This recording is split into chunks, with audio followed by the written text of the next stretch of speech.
Lon Safko, co-author of the Social Media Bible, published by John Wiley & Sons, the largest book ever written on the subject of social media. Today, we're here with John Blossom, the president of Shore Communications and the founder of Content Nation.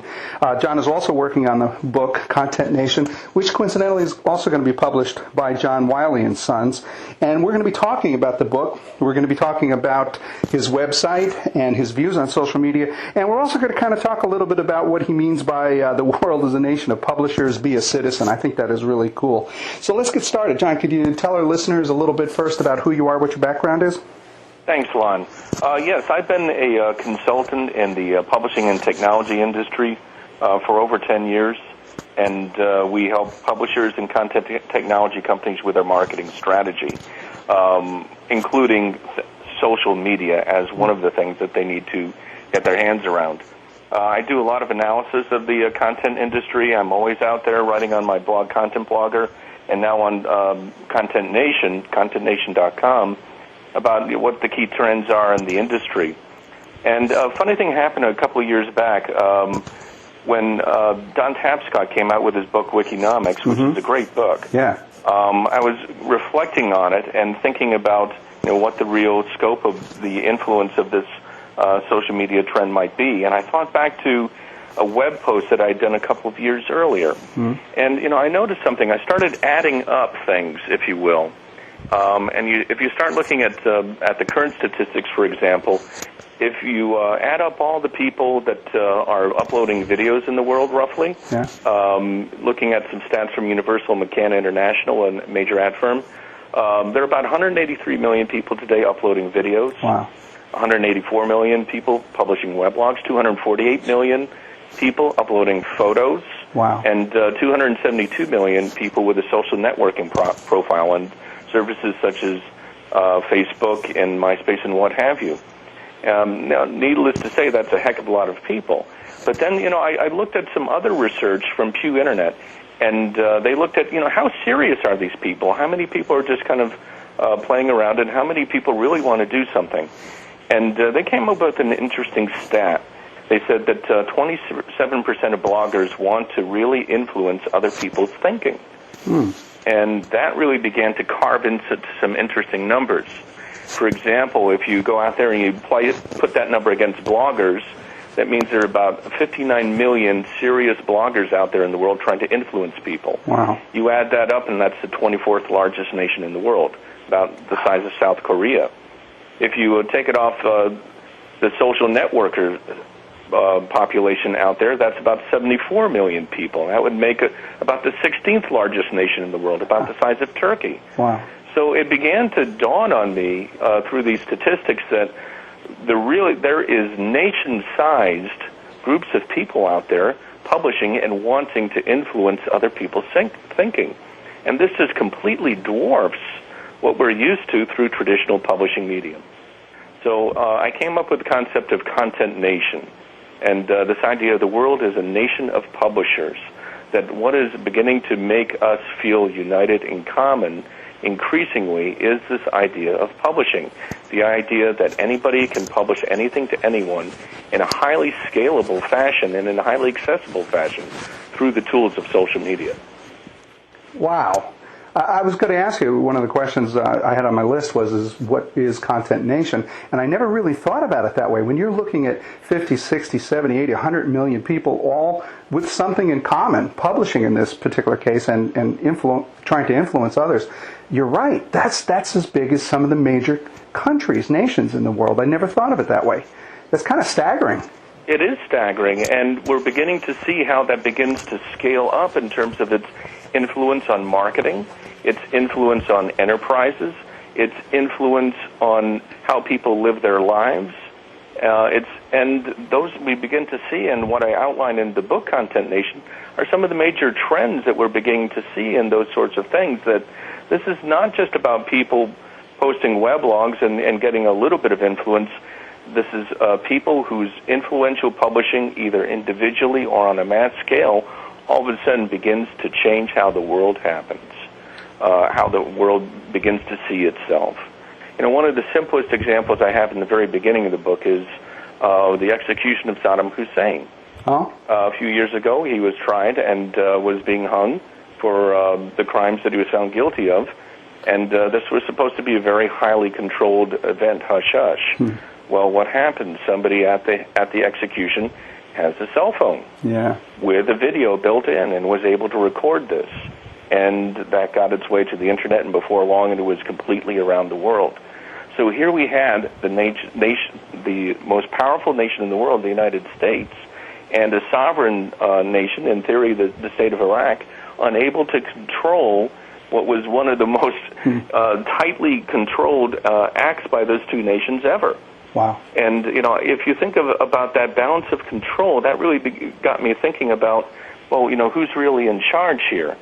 The good news about social media, I think, it's not that we're looking at some sort of Marxist thing that's happening. Right. There's room in social media for the powerful in the world and the everyday people.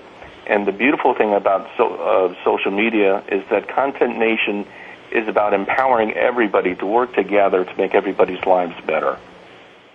And that's one of the things that I really found exciting about social media a couple of years ago when I first immersed myself into it, is that for the first time in history, as you say, everybody gets a voice. Where 20 years ago you'd have to have a $500,000 or $250,000 budget to advertise on TV, or $25,000 budget to advertise on radio, or $10,000 in newspaper. And writing books, when I went to my first publisher, I was told you got a better chance of getting struck by lightning than to get your book published. Exactly. But how cool is this? The tools are for the first time in the hands of the people. They're in everyday people, and they're also in the hands of marketers and other people who are trying to figure out, well, what is our relationship with people? So it's both that individuals are empowered, but also people in social systems and economic systems are empowered to be able to work with one another more effectively. So we're creating more value for one another.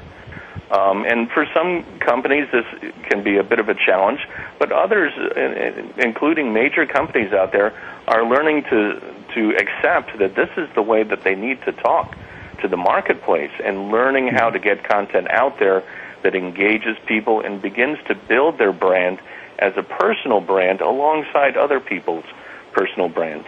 So social media is a very powerful way to communicate with people, but it's also a powerful way for people to focus in very rapidly and effectively on what it is people really need and want, and to be able to understand those needs rapidly and to deliver on them. Those are really... one of my favorite examples on that, before I pause again, is Dell. Dell Computer, major company. Major problems in understanding the marketplace because it's just so huge, moving so rapidly. Mm-hmm. How do they find out what it is that people really want, and how do they get it into their products? Well, you can do market research and traditional things, and the life cycle of doing that is so long that you'll miss all your market opportunities. True. They created an idea collection website called IdeaStorm, which is a social media site where people who are enthusiastic about Dell products, they use them, can pump in ideas and problems that they're having. People who are a member of that site can click on individual things, vote up specific things that turn them on, and management and people who are working on the Dell side of this portal can look at things that are happening and say, yeah, you're right, we should be able to change this, this, and this. And then all of a sudden, instead of waiting weeks, days, months, years to get some of these changes in, all of a sudden, on a regular basis, you're getting blog posts out of IdeaStorms saying, I think these are the 6 or 7 things that we're going to be putting in this month or week. And so all of a sudden, your ability to have conversations with markets and to understand what it is that people really want and need changes altogether. And I love that about social media. Doing some research, I found that Nuts for Southwest Airlines blog, they did exactly the same thing. They listened to their customers, and some of the bulk buyers wrote comments in the blog saying instead of only selling 3 months out, you would really do a huge service if you could just move that and sell 6 months out. And that's never been a policy at Southwest. But when they heard the customers actually asking for it, they questioned, why can't we do that? Let's go ahead. And they did, and it was a huge success for Southwest because they simply listened to their customers. Exactly, and they listened on a conversational basis. Yeah. Not as in traditional market research where You have the interviewer talking to the marketplace. It's more of a conversational thing of peers talking to peers, and as you're saying, yeah, that sounds like a good idea. And all of a sudden, rapidly changing policies that might have taken, forever or a long time in any event to be able to get a large company to change. By the same token, I think that this empowers smaller economies and smaller businesses and smaller efforts at collaboration to come together very rapidly to create value in the marketplace. Because the technology is very affordable or free and oftentimes and highly scalable, all of a sudden people with good ideas can come into the marketplace, get visibility, be able to learn how to converse with the people in particular market segments that matter most to them, and be able to deliver to very niche markets as well. So it's part of what I call the big sombrero economy. I'm sure you're probably familiar with Chris Anderson of Wired Magazine's Long Tail, where he hypothesized that you're going to have a lot of hits, and then there's a lot of things that are manufactured that kind of dwindle off into very small sales, but at a very high rate.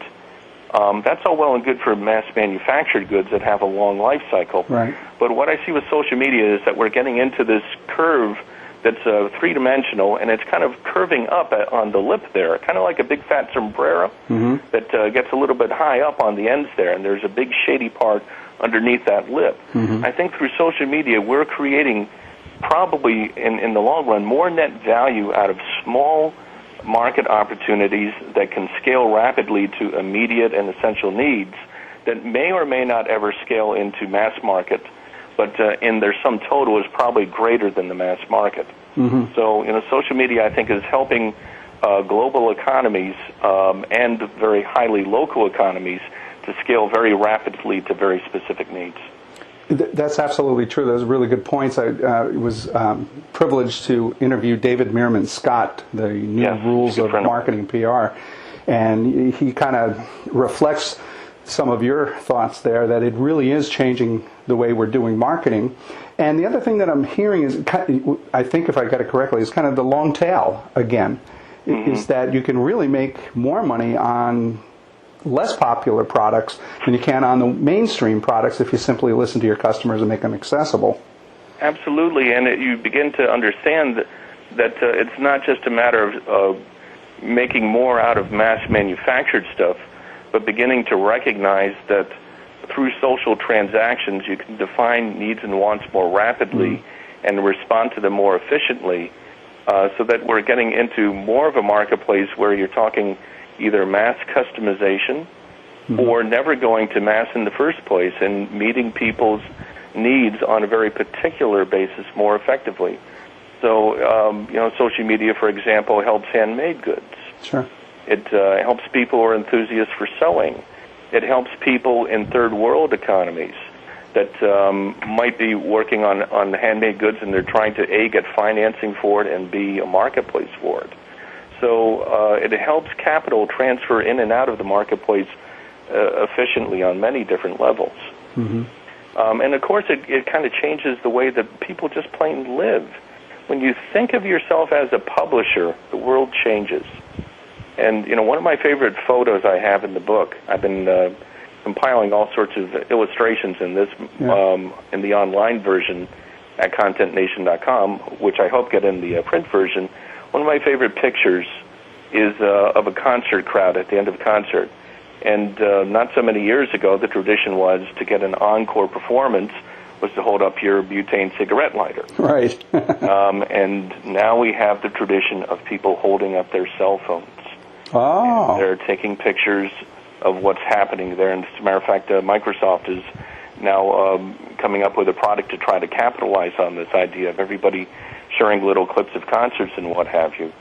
They call it Crowdfire. Right. But, this idea that the performer is up there and the audience is responding and saying, guess what, we're publishers too. And so it's, in a way, it's the peers acknowledging the peers and saying, you know what, creativity is just a natural human thing. Yes. And we've been used for so long. Creativity in publishing, it has to come from the central source. But in fact, it can come from anywhere. That's a really great point. In having conversations with Chris Hewer and Robert Scoble, they kept getting back to the emphasis on the word social in social media, that really it's the same thing that we've been doing for the last 10,000 years, whether it started with cave paintings or it's got into cell phones. It really is, let us not forget the human element and the social in social media. Absolutely. And, I'm glad that you brought up the cave paintings, because one of the things that really brought me to think about this in an even broader sense was the idea of, where did publishing really come from? And publishing was one of the tools that really helped to form human civilization as we know it. Mm-hmm. We were going around there and we had informal contracts with people. You give me some grains, I'll give you some bauxite or what have you. Right. But all of a sudden, transactions got more complicated. Laws got more complicated, and you needed to organize people. So, my contention in the book is that centralized publishing is what really formed human civilization as we know it. Wow. And then, in a sense, it was kind of an extension of our DNA. We kind of leased out our code, if you will, saying, how do we operate as this organism called civilization? And publishing basically became an extension of our DNA. But as highly centralized DNA, that made for kind of a big, lumbering, awkward animal that, kept on getting big and then not being able to sustain itself and falling over. True. So, as we begin to introduce social media into our highly technological society here, all of a sudden we don't necessarily have to get big all the time. Our DNA has, in effect, become much more flexible as a civilization. We can be big when we need to be, but when we need to be small, flexible, collaborative, and take advantage of immediate opportunities, we can do so. And in that sense, I think that in a certain way, we're going back to our Ice Age roots. Mm-hmm. As people who were able to take advantage of things on the fly, we're in a way now like our Ice Age ancestors chasing the mammoth, mm-hmm. going out there, taking opportunities as they come, taking advantage of natural abundance rather than artificial scarcity as a way to sustain our economy. Being adaptive. Yeah, being adaptive and being able to focus not on saying, I've got this and I'm going to make it hard for you to get, but rather be able to say, there's lots of stuff out there. How can we find the best stuff now and share it? And I think that attitude that comes way back from our hunting roots is being reflected in a lot of the collaboration and sharing of opportunities and rewards that we're seeing in social media. And that's really true. I mean, if you look at some of the ancient tribes that are still in parts of Africa and South America, it's only a few members of the tribe that actually goes out and hunts and brings back all of the meat, and that gets shared with the entire community. Exactly.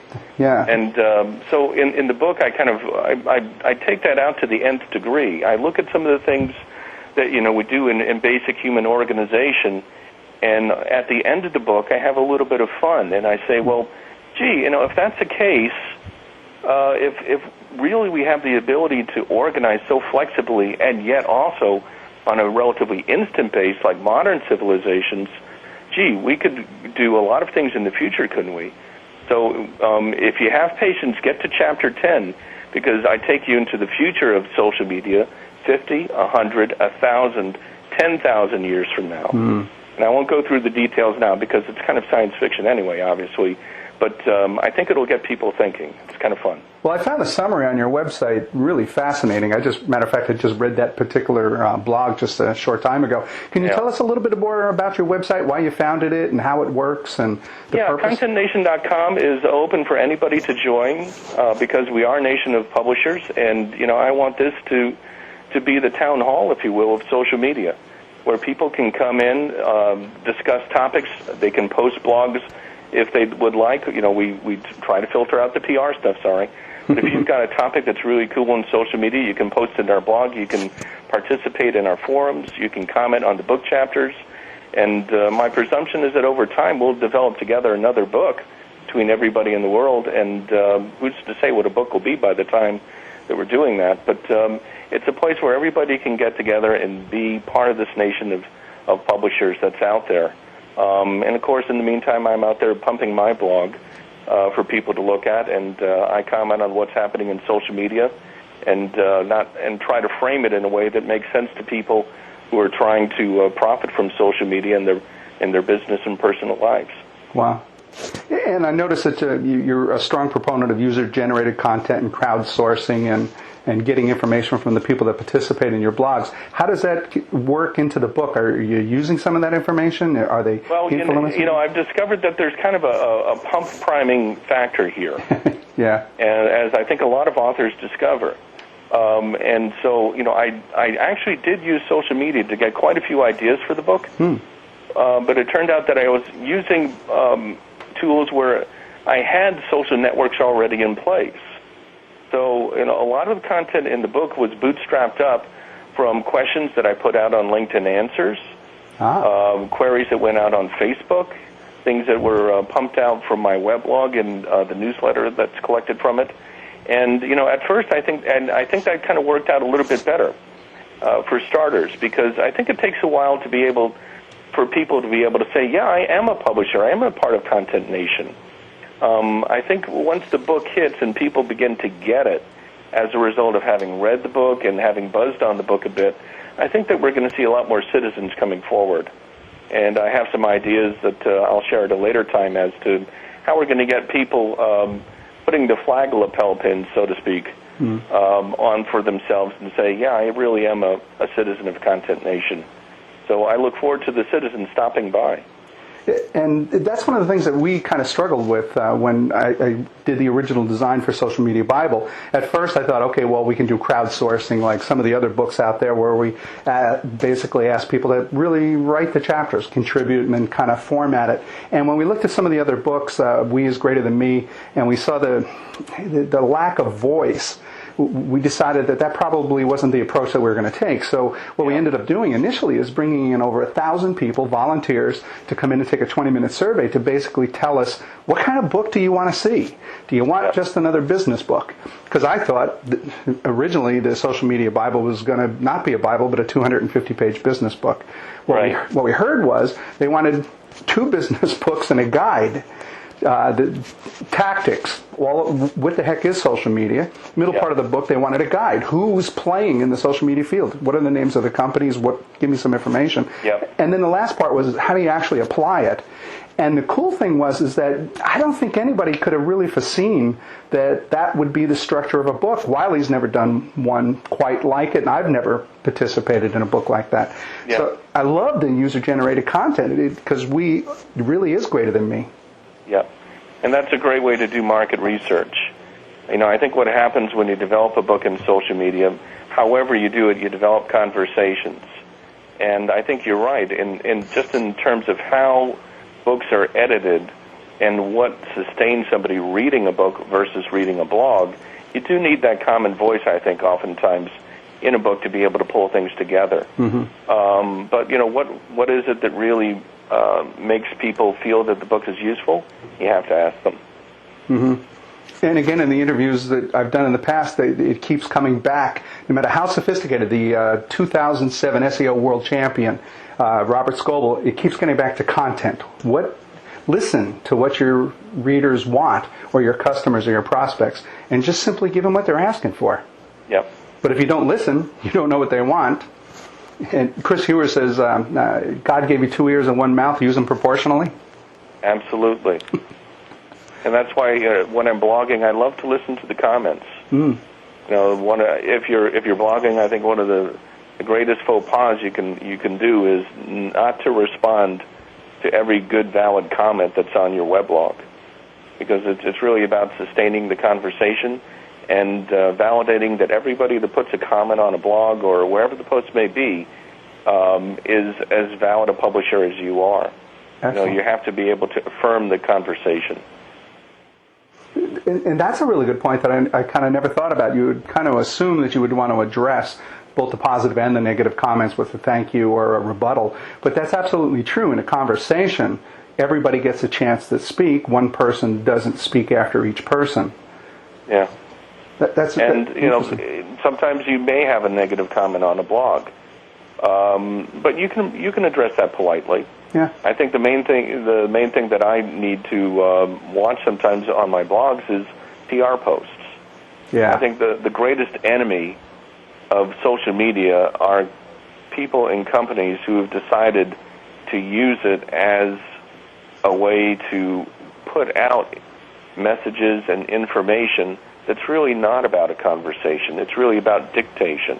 Yeah. It's really about trying to push a centralized message out through as many channels as possible, and use blog post comments and social networking groups as alternative syndication channels. Yeah. And that's really not the way to do it.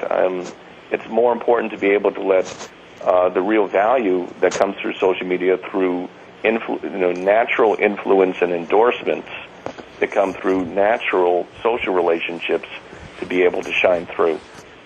And that's another good point, too. Amanda Vega and I were talking, and the morning that we interviewed, she said that she had gotten included in a LinkedIn from someone, and we won't mention any names, but they had blasted everybody, all of the connections in LinkedIn with, hi, this is what I do for a living, I'm available for consulting, I'm available for speaking, click on my link, and I'll be happy to answer any questions.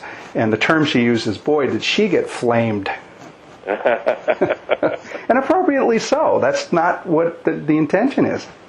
Yeah, there's appropriate venues for that sort of thing.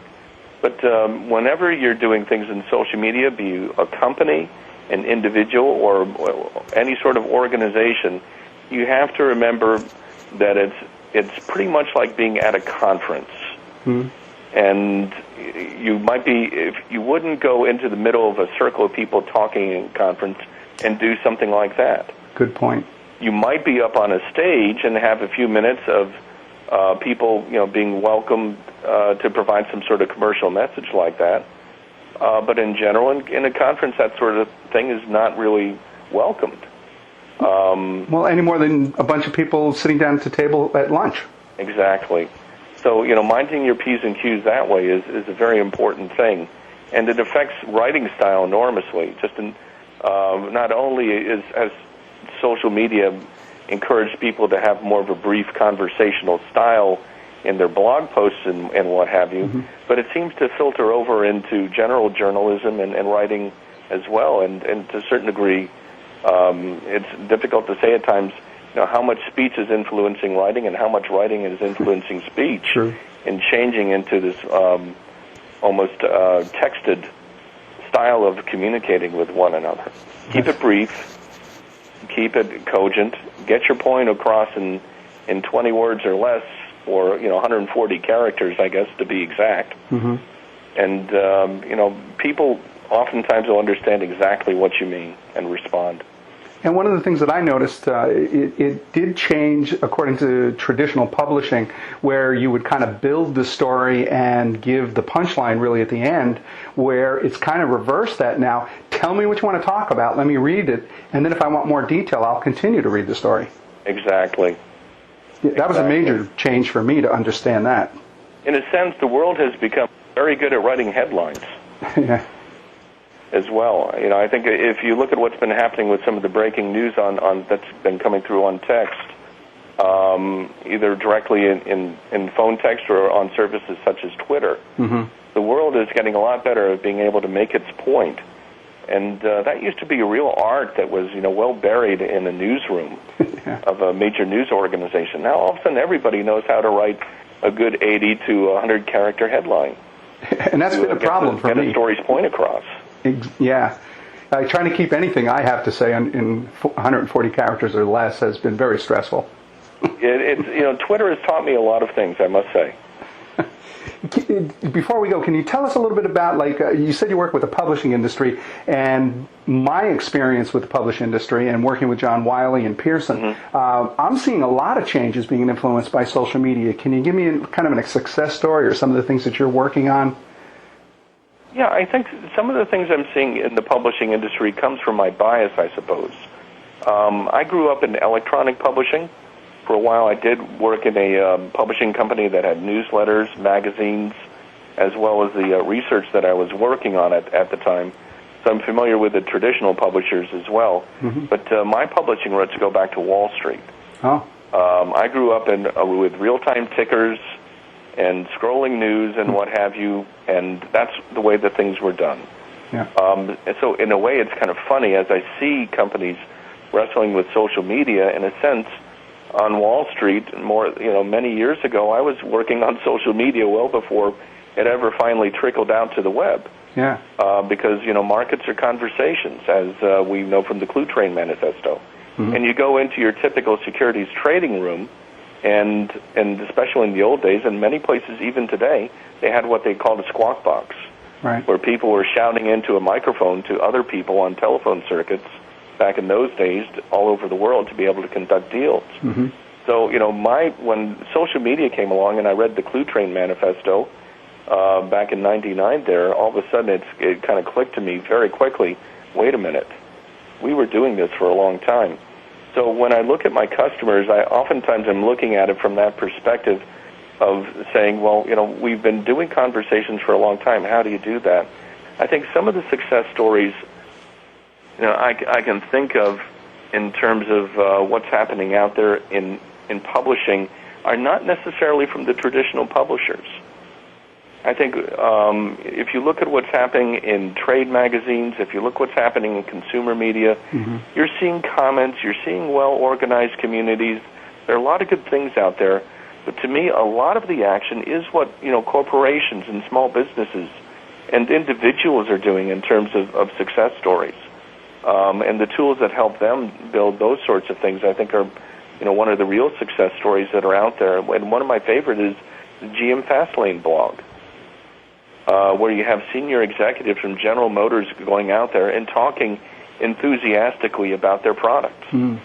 So you have Bob Lutz, who's one of the chief proponents of plug-in hybrid electric vehicles out there, right, saying how jazzed he was to just drive one of the prototypes. And so to me, the ability of marketers to be able to communicate more directly through media such as social media, I think that's one of the big challenges that's out there in the publishing industry today. As good as many of the things that are happening with traditional publishers, things like that are happening. Then on the enterprise side, it's also interesting in that publishers that used to have databases of information that people would search through and mm-hmm. they'd pay a good penny for that sort of thing. All of a sudden, it's more about getting content integrated into collaborative systems inside the enterprise. Yeah. So all of a sudden, they're kind of challenged to come up with better price points, more value add, I should say, with social media tools there. So you have folks like ProQuest that have come out with tools to make it easy for people to build their own research databases, if you will, and to build them collaboratively. You have Nature Magazine that's out there with a social bookmarking tool that helps scientists be able to pull together research from all sorts of different places. Things of that sort, I think, are indicative of there being a lot of value out there for traditional publishers to pursue, but in a much different way than they've been used to. That's really true. That's a great insight because information is power. And with the things like Wikipedia and some of the other vertical wikis, you know what? I use those sources. I use them often. I just jump to the internet to gather my information, where 10 years ago you'd have to have LexisNexis or some other type of research, which was very, very expensive, and the small, medium-sized companies just could not afford that. Yep. And it's also rethinking how you're packaging existing stuff. If you think what O'Reilly has been doing with its Rough Cuts program, mm-hmm. where people used to wait for the big fat technology book to come out, and they still do that. But in Rough Cuts, people are able to subscribe to the content as it's being built, and that's been a boon for technologists who need the most up-to-date information on cutting-edge technology. And the subscription to the book, in a way, turns out to be kind of an advanced seminar, if you will, interacting with the author as the content's being built. So, this whole idea of being able of saying that, well, in books we assemble the material, then we edit it, and then we put it out to everybody, and then it's consumed, that gets blown right out of the water. Yeah. And all of a sudden, what is content? What is a book publisher? A book publisher is somebody that is able to monetize and market effectively the content that an author can produce, no matter where that content is in a particular life cycle. Mm-hmm. And they've not been known, that's not their strong point. I'm sorry? Marketing is not really publishers' strong point. Well, yeah, we're putting out books for publishers, so I guess I have to be polite on that. But, well, I've heard them say that, or I wouldn't repeat it myself. Yeah, I think, and to your point earlier about how you're talking about collecting information on the book, when you go out and ask people, what is it that you think is going to be successful for this book? You're basically pre-engaging your marketplace, right? And saying, oh, good, this is what I want. Well, yeah, you designed in a sense, and I'm taking a slightly different angle with Content Nation, and conversing with people, that I have drawn materials from my LinkedIn research and things of that, building up the conversation, and then feeding the book back to them and say, what do you think? Excellent. I love that. That's the epitome of social media. I love it. Yeah. So, John, can you tell our listeners where they can find out more information about Content Nation? You can go to contentnation.com. And when you land there, you'll see our blog post. You also see it says read the book. So I encourage you to go read the book. It's there. I love now. it. Go out and read Content Nation. And when it comes out in more, for some people, more convenient form, in an official book from Wiley, go out there and gift it to all your friends, because that's what we do with content. We go out there and sure. We use it in different forms for different social purposes. So there's lots of good social purposes for buying that book, Content Nation, but in the meantime, we encourage you to come to contentnation.com and be one of the many people around the world who are now citizens of Content Nation. John, that's great insights. I truly appreciate it. I'd really like to thank you for being here today, truly. Oh, it's my privilege, and I look very forward to being part of your project. How exciting. So today we're here with John Blossom, president of Shore Communications and founder of Content Nation, the website, and the aggregating author of Content Nation, the book, also the author. And it's also published by John Wiley & Sons, and I appreciate you being here. And this has been Lon Safko, the co-author of the Social Media Bible. Please be sure to check out the other valuable media tactics, tools, and strategies that can be found in the Social Media Bible book and its companion website, www.thesocialmediabible.com. For more information on me, Lon Safko, please by all means go to my website at www.lonsafko.com. And really, truly, again, John, thank you so much for being here today. Thanks again, Lon. My privilege.